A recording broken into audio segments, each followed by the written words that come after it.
नमस्कार दोस्तों, मैं रण सिंह पवार। आप देख रहे हैं पीएमएफओ न्यूज़। इस समय ब्रिज भूमि बामनी खेड़ा पलवल के गांव में खड़े हैं, जहां पे हरियाणा स्टेट बीच ग्रैपलिंग की आज और कल जो है स्टेट चैंपियनशिप हुई है। तो हमारे साथ में जीसीआई के ग्रैपलिंग कमेटी ऑफ इंडिया के चेयरमैन दिनेश कपूर जी हैं, जो अपने पहलवानों को आशीर्वाद देने के लिए आज पहुँचे हैं। तो स्वागत है सर पहले तो आपका भी धन्यवाद रण सिंह जी, आप यहाँ तक कवर कर रहे हैं। और बाकी आए हुए खिलाड़ियों का भी स्वागत है। इस प्रकार जो हमारी बीच ग्रैपलिंग में पार्टिसिपेशन अलग अलग जिलों से आए हुए हैं, जितने भी पदाधिकारी हैं हम उनका भी धन्यवाद करते हैं, स्वागत करते हैं। सर, पूरे इंडिया के अंदर जगह जगह ग्रैपलिंग की टूर्नामेंट होती है। इसी तरह से बीच ग्रैपलिंग की शुरुआत ग्रैपलिंग कमेटी ऑफ इंडिया ने जैसे की है, और उसकी भी टूर्नामेंट इसी तरीके से जगह जगह अलग अलग स्टेटों में अलग अलग ज़िलों में हो रही है। रण सिंह जी, इस कुश्ती के खेल को थोड़ा मॉडर्न कर दिया गया था। सारे के सारे खेल अब मैट पे होने लगे थे, तो जो मिट्टी का जुड़ा हुआ खेल था वो कहीं ना कहीं पीछे छूटता जा रहा था।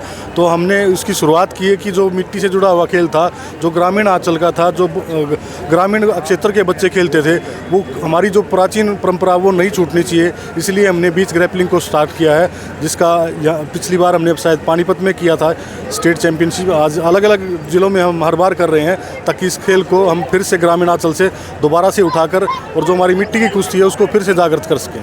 पलवल के क्षेत्र में ये बीच ग्रैपलिंग का ये टूर्नामेंट से काफ़ी उत्साह नज़र आया। ग्रामीण भी बहुत सारे पूरा दिन यहाँ जमे रहे, सर्दी का मौसम होते के बावजूद। हमारे जितने भी ट्रेडिशनल खेल है वो जब भी गांव के अंदर जाके कराते हैं तो वहाँ ऑटोमेटिक उनको अपना बचपन याद आता है। जितने बुजुर्ग हैं वो अपने पुराने समय को याद करते हैं और फिर महसूस करते हैं कि हम भी कभी मिट्टी में अखाड़े में जाते थे, प्रैक्टिस करते थे, सुबह 4 बजे उठ के कसरत करते थे।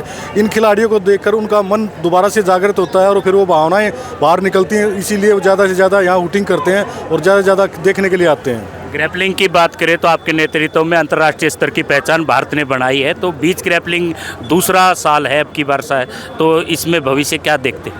देखिए, पिछली बार भारत सरकार ने पहली बार नेशनल बीच गेम्स कराए थे, जिसमें सिर्फ 5 खेल थे।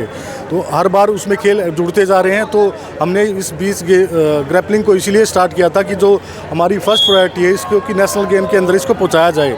जैसे ही नेशनल गेम में ऐड हो जाएगा, वैसे ही इस गेम को पूरे भारत में हम वर्ल्ड पे इसको पूरी तरह एक्सप्लोर करेंगे। तो नेशनल की बात करें तो इस स्टेट चैंपियनशिप के बाद में नेशनल में भाग लेंगे, तो इसके लिए क्या प्लान है? नेशनल की हमारी पूरी तैयारियां चल रही हैं। अभी यूनिवर्सिटी गेम्स की डेट्स की वजह से हम डेट अनाउंस नहीं कर रहे हैं। हमने 2 लोकेशंस फाइनलाइज कर रखी, लेकिन जब तक हमारे पास डेट नहीं आती है, यूनिवर्सिटी गेम्स को क्लैश ना करे, इसलिए हमने उसको होल्ड कर रखा है। जैसे ही हमें यूनिवर्सिटी डेट्स मिल जाएंगी, हम उसके अकॉर्डिंग नेशनल डेट्स अनाउंस कर देंगे। अंतर्राष्ट्रीय स्तर की बात करें तो बीच ग्रैपलिंग की क्या सपने संजोए हुए हैं हरियाणा? देखो, शुरुआत कहीं ना कहीं से होती है और ये हमारा ट्रेडिशनल खेल था, इसलिए इसको जागृत किया हमने। जैसे ग्रैपलिंग को रसिया ने स्टार्ट किया था, तो रसिया में बहुत ज़्यादा एक्सप्लोर हुआ था और पिछली बार हमारी टीम ने रसिया को हराकर ही वर्ल्ड चैंपियनशिप जीती थी।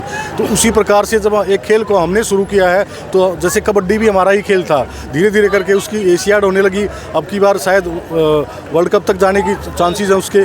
तो कभी ना कभी किसी खेल की शुरुआत जहाँ से होती है वहाँ उसको प्लेटफॉर्म ज़्यादा मिलता है, और ये एक ऐसा खेल है जो बिना खर्चे वाला है, तो इसको बहुत ईजीली हम पूरे वर्ल्ड में फैला देंगे।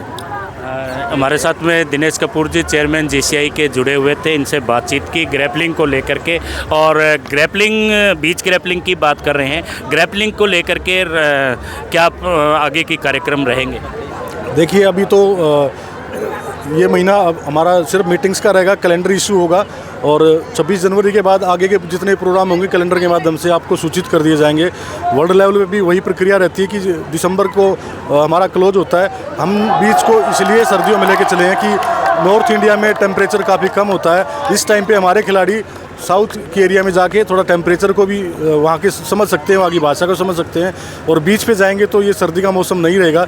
इसलिए हमने प्लान किया कि हर बार नेशनल जनवरी और फरवरी के बीच में ही कराई जाए। पिछली बीच ग्रैपलिंग जो है विशाखापट्टनम में हुई, और अब की बार पूरी जगन्नाथपुरी की बात उड़ीसा में सुनने को आ रहा है।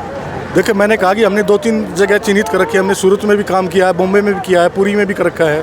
तो लेकिन यूनिवर्सिटी डेट्स जब तक नहीं आती, हम आपको कोई डेट या वेन्यू बताने में असमर्थ है। वो डिपेंड करेगा कि उस टाइम पे कौन सी लोकेशन पे क्या चल रहा है और वहाँ पे वेन्यू कितना मिल पाता है, परमिशन कहाँ मिल पाती है, उसके बाद हम अनाउंस कर पाएंगे। प्रो ग्रैपलिंग की शुरुआत करने की जीसीआई ने बहुत साल पहले घोषणा की, 2 साल पहले। अभी तक प्रो ग्रैपलिंग नहीं हो पाई है। देखिए, पीछे कुश्ती संघ के साथ कुछ विवाद रहे, जिसकी वजह से कुछ समय के लिए हम भी बैकफुट पे थे। उससे पहले कुश्ती की भी प्रो चलती थी, वो भी रोकनी पड़ी थी। तो इस बार 2025 में कुश्ती संघ भी अपनी प्रो स्टार्ट करेगा, तो भगवान करेगा कि हम भी इसी बार 25 में ही प्रो को कराएंगे। बहुत बहुत धन्यवाद। हमारे साथ में Dinesh Kapoor ji, chairman grappling committee of India, जुड़े हुए थे। तमाम बातें ग्रैपलिंग को लेकर के की। बने रहिए PM अपन न्यूज़ से। मैं रण सिंह।